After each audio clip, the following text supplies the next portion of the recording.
இப்படி இருந்தேன்னா ஒரு சிம்பிள் மேக்கப் ரொட்டீனை ஃபாலோ பண்ணி இப்படி ஆனதான் காட்ட போறேன்.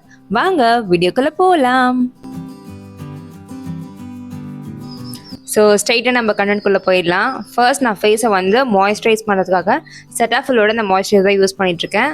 கரண்ட் ரீசெண்ட் டேஸில் நான் ஃபேவரட் மாய்ஸ்சரைசராக இருக்குது. நீங்கள் ட்ரை ஸ்கின்னாக இருந்தீங்கன்னா கண்டிப்பாக இந்த மாய்ஸ்சரைசர் ட்ரை பண்ணி பாருங்கள். அவ்வளோ சூப்பராக மாய்ஸ்சர் லாக் பண்ணி வச்சது ஸ்கின்குள்ளே. ஸோ நெக்ஸ்ட் நம்ம வந்து சன்ஸ்க்ரீன் போட போகிறோம். இதுக்கு நான் அக்வாலாஜிக்காவோட சன்ஸ்க்ரீன் எடுத்திருக்கேன். இந்த வீடியோவில் காட்டுற எல்லா ப்ராடக்ட் லிங்க்கும் கீழே டிஸ்கிரிப்ஷனில் இருக்கும். ஸோ கண்டிப்பாக செக் பண்ணி பாருங்கள். ஸோ சன்ஸ்க்ரீன் நான் எவ்வளோ அமௌண்ட் போடுறேன்னு பாருங்கள். இவ்வளோவாச்சும் போட்டால் தான் நம்மளுக்கு கொஞ்சமாச்சும் அந்த எஃபெக்ட் வந்து இருக்கும் ஃபேஸில். சன்லேருந்து ப்ரொடெக்ஷன் வந்து கிடைக்கும். ஓகேவா? ஸோ இந்த சன்ஸ்க்ரீன் நான் அதிகமாக போட்டாலுமே எனக்கு எந்த ஒரு ஒயிட் காஸ்ட்டுமே இல்லாமல் சூப்பராக ஸ்கின்குள்ளே பிளெண்ட் ஆகிடும். விஷ்கரோட லிப் பாம் தான் யூஸ் பண்ணிகிட்ருக்கேன். இது வந்து SPF 50 இருக்குது இந்த லிப் பாமில். ஸோ இதுவும் நம்மளுக்கு ஒரு சன் ப்ரொடெக்ஷன் வந்து கொடுக்கும். சன்ஸ்க்ரீன் யூஸ் பண்ணாலே பேஸ் நல்லாவே ஷைனியாக க்ளோவாக இருக்கும். பட் எனக்கு இன்னும் கொஞ்சம் எக்ஸ்ட்ரா க்ளோ வேணுன்றதுக்காக நான் ஃபேஸஸ் கனடாவோட ஸ்ட்ரோக் க்ரீம் வந்து யூஸ் பண்ணிக்க போகிறேன். அண்ட் நான் யூஸ் பண்ணுற ஷேட் ரேஞ்ச் வந்து பார்த்தீங்கன்னா ரோஸ் கோல்ட். அண்ட் இன்றைக்கி லுக் வந்து கொஞ்சம் மினிமலாக தான் வச்சுக்க போகிறேன். பேஸ் வந்து ரொம்ப ஹெவியாக ஃபவுண்டேஷன்லாம் யூஸ் பண்ண போகிறதில்ல, வெறும் கன்சீலர் தான். ஸ்விஸ் பியூட்டியோட இந்த கன்சீலர் தான் எடுத்திருக்கேன். நான் யூஸ் பண்ணுற ஷேட் வந்து பார்த்தீங்கன்னா வார்ம் சாண்ட் 01 அப்படின்ற ஷேடு. இது ரொம்ப சூப்பரான ஷேடு. என்னோடய ஸ்கின் டோனுக்கு எக்ஸாக்டாக வந்து மேட்ச் ஆகும். எனக்கு வந்து எங்கெல்லாம் லைட்டாக பிக்மெண்டேஷன்ஸ் இருக்கும் அங்கெல்லாம் மட்டும் நான் இதை வந்து ஸ்வாட்ச் பண்ணிக்கிறேன். PACலேருந்து 219 அப்படின்ற கன்சீலர் பிளெண்டிங் ப்ரஷ் வச்சு நல்லா பிளெண்ட் பண்ணிக்கலாம். ஸோ நம்ம எந்த அளவுக்கு பேஸை வந்து ப்ராப்பராக செட் பண்ணுறோமோ அந்த அளவுக்கு அவுட்புட் வந்து ரொம்பவே சூப்பராக வரும். மேக்கப்பை பொறுத்த வரைக்கும் பிளெண்ட் பண்ணுறதுக்கு கொஞ்சம் டைம் கொடுத்து நல்லா பொறுமையாக நல்லா வந்து பிளெண்ட் பண்ணுங்கள். அண்ட் பெயிண்ட் அடிக்கிற மாதிரி ப்ரஷ் பண்ணாமல் ஜஸ்ட் வந்து பேட் பண்ணுங்கள். ஸோ நான் பண்ணுறது உங்களுக்கு தெரியுது அந்த டெக்னிக்கு. லைட்டாக ஒரு மாதிரி ஃபெதர் டச் மாதிரி இருக்கணும். அண்ட் ப்ராடக்ட்டை நல்லா நம்ம வந்து ஸ்கின்குள்ளே செட்டில் பண்ணணும். அப்படி பண்ணாதான் நம்மளோட ஸ்கின் வந்து பார்க்குறதுக்கு அந்த ஒரு நேச்சுரல் ஃபினிஷ் வந்து கிடைக்கும். நான் எங்கெல்லாம் கன்சீலர் அப்ளை பண்ணியிருக்கணும் அங்கெல்லாம் பிளெண்ட் பண்ணிவிட்டு ப்ரஷ்ல இருக்க ரிமைனிங்கை அப்படியே நான் ஃபுல் ஃபேஸ்க்கும் வந்து லைட்டாக ஸ்ப்ரெட் பண்ணி விடுவேன். ஸோ என்னோட என்டையர் ஃபேஸுமே பார்க்குறதுக்கு நல்லா பிரைட்டாக இருக்கும். இதை அப்படியே லாக் பண்ணி வைக்கிறதுக்கு நான் ஃபிட்மியோட காம்பேக்ட் பவுடர் தான் யூஸ் பண்ண போகிறேன். நான் யூஸ் பண்ணுற ஷேட் 310. இந்த காம்பேக்ட் பவுடரை நீங்கள் ப்ரஷ் வச்சும் அப்ளை பண்ணலாம், அந்த ஸ்பஞ்சும் யூஸ் பண்ணலாம். எனக்கு வந்து கொஞ்சம் கவரேஜ் அதிகமாக வேணுன்றதுக்காக நான் ஸ்பஞ்ச் யூஸ் பண்ணுறேன். ஸோ ப்ரஷ் வச்சு நீங்கள் பவுடர் அப்ளை பண்ணும்போது ஒரு ஷியர் கவரேஜ் தான் இருக்கும். இதுவே நீங்கள் அவங்க கொடுத்துருக்க அந்த ஸ்பஞ்ச் வச்சு அப்ளை பண்ணிங்கன்னா நல்ல ஒரு கவரேஜ் வந்து கிடைக்கும் நம்மளுக்கு. நான் நெக்கில் மேக்கப் போடவே இல்லை, நீங்கள் பார்த்தீங்களா? ஸோ என்னோட நெக்கும் ஃபேஸும் வந்து எந்த அளவுக்கு மேட்ச் ஆயிருக்குன்னு பாருங்கள். இது வந்து நம்ம மேக்கப் முடிக்கும் போது இன்னுமே நல்லா செட்டில் ஆகி என்னோட நேச்சுரல் ஸ்கின் டோனிங் வந்து வந்துடும். ஐப்ரோஸ்க்கு மார்ஸோட அந்த ஐப்ரோ பேட் தான் யூஸ் பண்ணியிருக்கேன். எப்போவுமே ஐப்ரோஸ் நீங்கள் ஃபில் பண்ணும் போது ஸ்டார்டிங்லேருந்து ஃபில் பண்ணாதீங்க. மிடில் ஐப்ரோட மிடில் இருக்கு இல்லையா, அந்த ஏரியாலேருந்து நீங்கள் பில்ட் பண்ண ஆரம்பிச்சு அப்படியே ரிமைனிங் பார்ட் நம்ம வந்து இந்த ஸ்டார்டிங்கில் ஃபில் பண்ணால் போதும். இந்த சாரீ வியர் பண்ணி நான் போட்டிருந்த அந்த மேக்கப் லுக்கை ரீக்ரியேட் பண்ண சொல்லி நிறைய பேர் கேட்டிருந்தீங்க. ஸோ உங்களுக்காக தான் இந்த வீடியோ நான் வந்து பண்ணிகிட்ருக்கேன். நான் சைடில் பிக்சருமே வைக்கிறேன். நான் லேட்டஸ்ட்டாக திருக்கொடையூர் போயிட்டு வந்தேன். நீங்கள் பார்க்கலனா அந்த லிங்க் நான் கீழே டிஸ்கிரிப்ஷன் வைக்கிறேன். அந்த வ்ளாகை செக் பண்ணி பாருங்கள், கண்டிப்பாக யூஸ்ஃபுல்லாக இருக்கும். என்னோட ஜுவல்லரி, ப்ளவுஸ், சாரீ பற்றி எல்லா டீட்டெயில்ஸுமே நான் வந்து அதில் கொடுத்துருக்கேன். அன்றைக்கி நான் சாரீ வந்து ப்ளீட்ஸ் வச்சு கட்டியிருப்பேன். இன்றைக்கி வந்து எனக்கு டைம் இல்லாததுனால நான் சிங்கிள் ஃபீட்லேயே வந்து விட்டுட்டேன். மற்றபடி ஜுவல்லரி, மேக்கப்லாம் பார்த்தீங்கன்னா அன்றைக்கி என்ன ஃபாலோ பண்ணணும் அதே ஸ்டெப்ஸ் தான் இன்றைக்கும் நான் உங்களுக்கு வந்து பண்ணி காட்டுறேன். மார்ஸோட ப்ளூமிங் ஐஷேடோ பேலட் தான் யூஸ் பண்ணிகிட்ருக்கேன். அதில் இருக்க ஒரு லைட் மேவ் ஷேட் எடுத்து என்னோட பேஸ் கலராக வந்து கொடுத்துக்க போகிறேன்.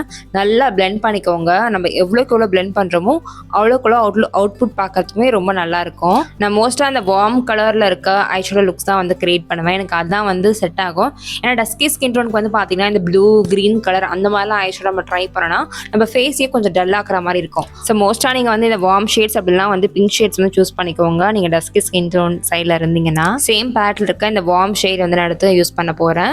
ஸோ எனக்கு ஒரு டெப்த் வேணுன்றதுக்காக அந்த ஷேட் யூஸ் பண்ணி என்னோட க்ரீஸ் ஏரியாவில் நல்லா வந்து ஃபில் பண்ணி பிளெண்ட் பண்ணிக்கிறேன். அப்படியே அந்த ப்ரஷ்ல என்ன ரிமைனிங் இருக்கும் அது உங்களோட அண்டர் ஐஸ் அவுட்டர் வீ கார்னர் இருக்குது பார்த்தீங்களா, அங்கேயும் வந்து லைட்டாக பிளெண்ட் பண்ணிக்கோங்க. அண்ட் இந்த பேட்டில் இருக்க ஒரு கிளிட்டர் ஷேட் யூஸ் பண்ணி என்னோட மிடில் ஆஃப் த ஐஸில் மட்டும் ஃபிங்கர்ஸில் அப்ளை பண்ணி பிளெண்ட் பண்ணிக்கிறேன். இது நம்மளுக்கு ஒரு நல்ல ஒரு கிளாஸி லுக் வந்து கொடுக்கும் ஐக்கு. நான் எப்பவுமே யூஸ் பண்ணுற அந்த இன்சைடோட லைனர் வச்சு ஒரு குட்டி விங் லைனர் வந்து போட்டுக்கிட்டேன். ஸோ நீங்கள் எப்பவுமே இந்த சாரியெல்லாம் வேர் பண்ணுறீங்கன்னா கண்டிப்பாக லைனர், காஜல் எல்லாமே கொஞ்சம் போல்டாக வந்து வச்சு பாருங்கள். கண்ணு அழகாக இருந்தாலே அந்த லுக் மொத்த லுக்குமே பார்க்கறதுக்கு ரொம்பவே அழகாக இருக்கும். நான் எப்பவுமே சாரி கட்டினேன்னா கண்டிப்பாக வந்து டபுள் லைன் பண்ணுவேன் காஜலை. டபுள் லைனிங் மீன்ஸ் நான் மேலே வந்து லைனர் வச்சுருவேன் அண்ட் கீழேயும் வந்து ஒரு கோட் லைனர் கொடுத்துட்டு அதுக்கப்புறம் இன்பிட்வீன் இருக்க கேப்ஸ் பார்ட்ஸை வந்து காஜல் வச்சு ஃபில் பண்ணுவேன். ஸோ அந்த மாதிரி நான் க்ரியேட் பண்ணும்போது நல்ல ஒரு போல்ட் லுக் வந்து கிடைக்கும், கண்ணும் பார்க்கறதுக்கு அழகாக இருக்கும். ஃபஸ்ட்டு லைனர் வந்து மேலேயும் கீழேயும் வச்சுருங்க, அது காயட்டும். அதுக்குள்ளே நம்ம வந்து பார்த்திங்கன்னா மற்ற மேக்கப்லாம் வந்து முடிச்சுட்டு லாஸ்ட்டாக காஜல் போட்டுக்கலாம். ப்ளஷ்ஷுக்கு இன்சைட்டோட யூனிகார்ன் ஸ்ப்ரிங்கிள்ஸ் அப்படின்னு ஒரு பர்பிள் ஷேட் தான் யூஸ் பண்ணேன். டஸ்கே ஸ்கின் டோன் இருந்தீங்கன்னா கண்டிப்பாக இந்த ஷேட் வந்து யூஸ் பண்ணி பாருங்கள், அவ்வளோ சூப்பராக இருக்கும் நம்மளோட ஸ்கின் ஷேடுக்கு அது. அண்ட் ரைட் சைடு வந்து பார்த்தீங்கன்னா கொஞ்சம் அதிகமான மாதிரி ஆயிடுச்சு ப்ளஷ்ஷு. அதனால நான் வந்து என்னால் முடிஞ்ச வரைக்கும் பிளெண்ட் பண்ணி பார்த்தேன், பட் ஸ்டில் எனக்கு கொஞ்சம் அதிகமாக இருக்க மாதிரி தான் இருந்துச்சு. ஸோ இதை நான் எப்படி வந்து குறைச்சேன்னு பார்த்தீங்கன்னா காம்பேக்ட் பவுடர் லைட்டாக வந்து எடுத்துக்கோங்க, சேம் ப்ரஷில் தான் எடுத்து மேலே லைட்டாக டேப் பண்ணிவிட்டு அதை பிளெண்ட் பண்ணிங்கன்னா உங்களுக்கு கொஞ்சம் லைட் ஆகும். மஸ்காராக்கு இந்த மார்ஸோட டபுள் மஸ்காரா தான் யூஸ் பண்ணியிருந்தேன். இதோட ரீசெண்ட் டைம் ஃபேவரட்டாக இருக்குது. ஏன்னா இது நம்ம வாஷ் பண்ணோன்னு வச்சுக்கோங்களேன், சூப்பராக கண்ணிலேருந்து அப்படியே உறிஞ்சு வந்துடும் அந்த லேஷஸ்லேருந்து. இதுவே நம்ம மற்ற வாட்டர் ப்ரூஃப் மஸ்காரெல்லாம் யூஸ் பண்ணோன்னா அந்த அப்படியே ஒட்டிக்கிட்டு ஸ்டிக்கி ஆகிடும் வாஷ் பண்ணும் போது, மேக்கப் ரிமூவ் பண்ணும் போது நான் சொல்கிறேன். ஸோ அந்த ஒரு டிஃபிகல்ட்டி வந்து பார்த்தீங்கன்னா இந்த மஸ்காரெல்லாம் இருக்காது. லிப்ஸ்டிக் அப்ளை பண்ணுறதுக்கு முன்னாடி லிப் பாம் வந்து கொஞ்சம் எக்ஸஸாக இருந்துச்சுன்னா கொஞ்சம் டிஷ்யூ வச்சு வைப் பண்ணி எடுத்துருங்க. அப்புறம் நம்ம வந்து லிப் ப்ராடக்ட்ஸ் வந்து போடலாம். ஸோ எனக்கு வந்து பார்த்தீங்கன்னா லைன் பண்ணுறதுக்கு ஒரு டார்க் சாக்லேட் அப்படின்ற ஷேட் வந்து எடுத்திருக்கேன் 12. நான் கரெக்டான லிங்க் வந்து டிஸ்கிரிப்ஷனில் வைக்கிறேன், செக் பண்ணி பாருங்கள், எனக்கு பிராண்ட் நேம் ஞாபகம் இல்லை. ஸோ அந்த லைனரை வச்சு நல்லா லிப்ஸ் லைன் பண்ணிக்க போகிறேன். இது ஒரு டீப் ப்ரௌன் மாதிரி இருக்கும், எக்ஸாக்டாக என்னோட சாரீ கலருக்கே வந்து மேட்ச் பண்ணுற மாதிரி லைன் பண்ணியாச்சு. நெக்ஸ்ட் லிப்ஸ்டிக் வந்து பார்த்தீங்கன்னா இந்த மேக்கோட லிக்விட் லிப்ஸ்டிக் தான் வந்து யூஸ் பண்ண போகிறேன். ஷேட் நேம் வந்து டான்ஸ் வித் மீ. ஒரு சூப்பரான ஒரு டீப் ரெட் ஷேட்னு சொல்லலாம். டஸ்கி ஸ்கின் பீப்புளாக இருந்தீங்கன்னா இந்த ஷேட் வந்து ரொம்பவே பர்ஃபெக்டாக இருக்கும். அதை லைட்டாக நம்ம வந்து அப்ளை பண்ணி அப்படி நான் லிப்ஸை வச்சே வந்து ஸ்மஜ் பண்ணிக்கிறேன். ஸோ அந்த மாதிரி பண்ணும் போது நம்ம அப்ளை பண்ண அந்த லிப் லைனரும் லிப்ஸ்டிக்கும் மர்ஜ் ஆகி நல்ல ஒரு லுக் வந்து கொடுக்கும். இப்போ லைனர் நல்லாவே காஞ்சிருக்கும். காஜலுக்கு நான் மெப்ளினோட இந்த கொலோசல் காஜல் தான் வந்து யூஸ் பண்ண போகிறேன். கொஞ்சம் டைம் கொடுத்து அந்த லைனர்லாம் காஞ்ச பிறகு எப்பயும் நீங்கள் காஜல் அப்ளை பண்ணிங்கன்னா நம்மளுக்கு அந்த லுக் வந்து கடைசி வரைக்கும் அப்படி ஸ்மஜ் ஆகாமல் இருக்கும். அவ்வளோதான், மேக்கப் வந்து முடிஞ்சிச்சு. நான் குயிக்காக வந்து ஹேர் ஸ்டைல் வந்து செட் பண்ணிக்க போகிறேன். ஒரு நார்மல் ஹேர் ஸ்டைல் தான், மேலே இருக்க அந்த ஹாஃப் ஹேரை மட்டும் எடுத்து ஒரு கிளிப் மாதிரி போட போகிறேன்.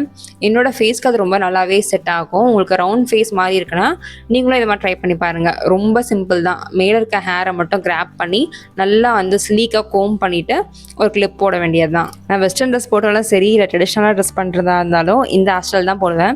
என்னோடய ஃபேஸ்க்கு அது அப்படி நல்லா வந்து செட் ஆகிடும். கிளிப் போட்ட பிறகு மண்டை கொஞ்சம் ரொம்ப சப்பையாக இருக்க மாதிரி இருந்துச்சுன்னா கொஞ்சம் ஃபார்வர்டாக வந்து அப்படியே புஷ் பண்ணிங்கன்னா நல்லா அந்த நேச்சுரல் பவுன்சினஸ் வந்து வந்துடும். அதுக்கப்புறம் நான் வந்து சைடில் வந்து 2 சைடும் லைட்டாக அந்த ஃப்ரிஞ்சஸ் ஹேரை வந்து எடுத்து விட்டுக்கிறேன். நான் அந்த இயரிங்ஸ் போடுறதுக்கு முன்னாடி என் ஃபேஸ் எப்படி இருந்துச்சு, ஒரு மாதிரி ஏதோ ஒன்று குறையிற மாதிரி இருந்துச்சுல. பட் இந்த ஜிம்கி போட்ட உடனே டக்குன்னு வந்து பாருங்கள் எவ்வளோ சூப்பராக இருக்குன்னு. இது ஒரு நல்ல ஒரு ஜிம்கி ஆக்சுவலாக என்னோடய ஃபேஸ் கட்டுக்கு நல்லாவே செட் ஆகுது. அந்த அன்றைக்கி நான் சோக்கருக்கு என்னோட கோல்டு சோக்கர் வந்து வியர் பண்ணியிருந்தேன். இப்போ அது என்கிட்ட இல்லைன்றதுனால நான் ஆல்டர்னேட் ஆப்ஷனாக இந்த ஒரு சோக்கர் என்கிட்ட இருந்துச்சு. ஸோ இதை வந்து நான் வியர் பண்ணிக்கிறேன். லாங் ஹாரம் வந்து நான் அன்றைக்கி வியர் பண்ணியிருந்தேன், அதே ஸ்டோன் ஹாரம் தான் வந்து வியர் பண்ணிக்க போகிறேன். ஸ்டோன் போட்டு தான் நான் வந்து யூஸ் பண்ணியிருந்தேன் அன்றைக்கி. அண்ட் மேலே வந்து சிந்தூருக்கு ஐடெக்ஸோட அந்த லிக்விட் சிந்தூர் தான் யூஸ் பண்ணுவேன். ஷேட் வந்து பார்த்திங்கன்னா ரெட் கலர் மாதிரி இருக்கும், நல்ல ஒரு பிரைட் ரெட் மாதிரி இருக்கும். எனக்கு அந்த கலர் தான் பிடிக்கும். அன்றைக்கி முல்லைப்பூ வச்சுருந்தேன். ஸோ இன்றைக்கி வந்து ஆர்டிஃபிஷியல் ஃப்ளவர்ஸ் தான் சும்மா வந்து ஸ்டைல் பண்ணி காட்ட போகிறேன். இந்த ஃப்ளவர் நான் வந்து ஒரு ரீட்டைல் ஷாப்பில் தான் வந்து வாங்கினேன், ஆன்லைனில் வாங்கலை. மேபி லிங்க் கிடச்சா நான் கீழே வைக்கிறேன். அன்றைக்கி நான் கிளாஸ் பேங்கிள்ஸ் கோல்டு பேங்கிள்ஸ் தான் சேர்த்து போட்டிருந்தேன். இன்றைக்கி வந்து நான் இந்த கடை பேங்கிள் மட்டும் தான் வந்து பேர் பண்ணிக்க போகிறேன். அண்ட் ஃபைனல் ரீக்ரியேஷன் லுக் வந்து பார்த்திங்கன்னா அன்றைக்கி நான் இருந்த மாதிரி எக்ஸாக்டாக அப்படியே வந்துடுச்சு.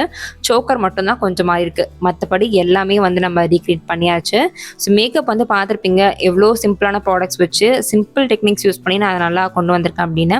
கண்டிப்பாக இந்த எல்லா ஸ்டெப்ஸும் நீங்களும் வந்து ஃபாலோ பண்ணி பாருங்கள். ப்ளவுஸு, சாரீ, ஜுவல்ஸ் எல்லாத்தையும் பார்த்தீங்கன்னா கிளியராக லாஸ்ட் வீடியோவில் எக்ஸ்பிளைன் பண்ணிட்டேன். ஸோ அந்த வீடியோ நீங்கள் செக் பண்ணி பாருங்கள். அண்ட் இந்த வீடியோ கண்டிப்பாக உங்கள் எல்லாருக்கும் பிடிச்சிருக்கும் அண்ட் யூஸ்ஃபுல்லாக இருக்கும்னு நினைக்கிறேன். Meet you in next video. Bye-bye.